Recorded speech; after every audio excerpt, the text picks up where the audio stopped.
good against Minnesota to see J-Mo getting the football in his hands and have a chance to get back out there and make some plays. Yeah, no doubt about it. And we talked about that and talked about the fact that these coaches came back from the bye and said they needed to get him the ball more. And I asked him how much that meant to him. And that was our Sunday sit-down as I had a chance to talk to him, brought to you by the DTE Foundation. It means a lot from the coaching staff to see that and see the opportunity that we have when the ball gets in my hands and the opportunity other people have, you know, on the team when the whole offense is involved. So, you know, it means a lot to me seeing that because, you know, from that week I got more targets and everything is increased. We just got to keep it going. What I think stood out to a lot of people was the way you handled it when you weren't getting the ball for those weeks. Sure. Took a ton of maturity for you to just keep your head down, keep doing what they were asking you to do. How tough was that for you during that time? I don't really look at things like that and let things like that get me down. You know, it's people living way harder than me, and, you know, I can't let me not getting the ball or targets bring my joy down. You know, I'm a happy person. I live happy. You know, I got people that make me happy in my life. So, you know, the game is something I love, but I can't be selfish and take away other people's joy by, you know, putting the center of attention on me by pouting and things like that. You know, it's a team sport, and I love the team that I play for, and I love my brothers that I go out there and go to war for. And, you know, it's just something I just had to stay level-headed with and, you know, keep grinding. My dad, he always told me to outwork everybody. You know, I just kept working, and I know it'll come to me sooner or later. So. Here's one thing that jumps out at me. Is I don't know if that's the same guy that walked in the door when you got drafted. Yeah. And I know you talk about the impact that Teddy had on you, and you talk about your dad as well. Are those lessons learned in life that allows you to handle situations like that? Yeah, for sure. You know, you come across a lot of people, like you said, Teddy. We met about 2 or 3 years ago. We've been close ever since. My dad, he's been a mentor for me my whole life, and been every situation I can go to him and talk to him about anything and whatever, and he's going to give me good input back. And, you know, we're going to handle the things moving forward by, you know, communicating.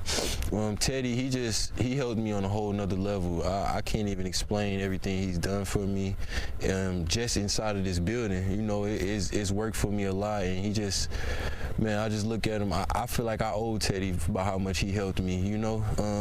But I just look at him as a big brother, and with me saying I owe him, he feel like I don't owe him nothing. It's just what he do.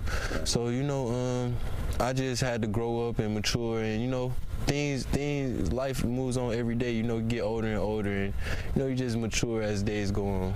So I see you out, Halloween event recently that you held with kids. I see you getting involved with kids all the time, and it kind of dawns on me, you can be their Teddy Bridgewater. Yeah, for sure. Because the interactions you have with them, they will never forget that the rest of their life. Do you see it that way? Yeah, that's how I look at it. You know, me growing up in St. Louis, I didn't really have that person in the NFL or in any type of lane coming back and showing us hope. You know, we just had, our hope was our dreams growing up, and people my age, we really just had dreams, a lot of dreams, and, you know, just had to work to achieve your dreams. So I just take me going into the community as a big thing, because just people seeing my face or just seeing me doing certain stuff is like, it could be life-changing to them, because I know certain people don't have the best lifestyle growing up. Certain people don't live the best way. Some people can't eat. Some people have to find the next meal, things like that. And, you know, I just want to be motivation to whoever needs it. I know I needed motivation, but I had a motivator. My dad, you know, he always had me motivated, and I just want to show them I'm just like them, man. I could be a motivator. I don't want you to look at it like you gotta live this way because that's what you see, or, you know, you could be an inspiration just how I am, and, you know, it don't take that much. It just take hard work. And a lot of that is just the growth of J-Mo as a person. No doubt. And he came to life last week, which was great to see. When he caught that pass in the third quarter, there was a roar from the crowd that sounded more like relief. I think he's going to have a big day today. This Commanders defense has allowed the most 20-plus yard passing plays and the most 40-plus yard passing plays in the NFL. I think a Waymo goes off today. 7 seconds long. Yeah, that was about 8 seconds long. I gave him 10. Sorry, you give him 10, he takes 17. Everybody.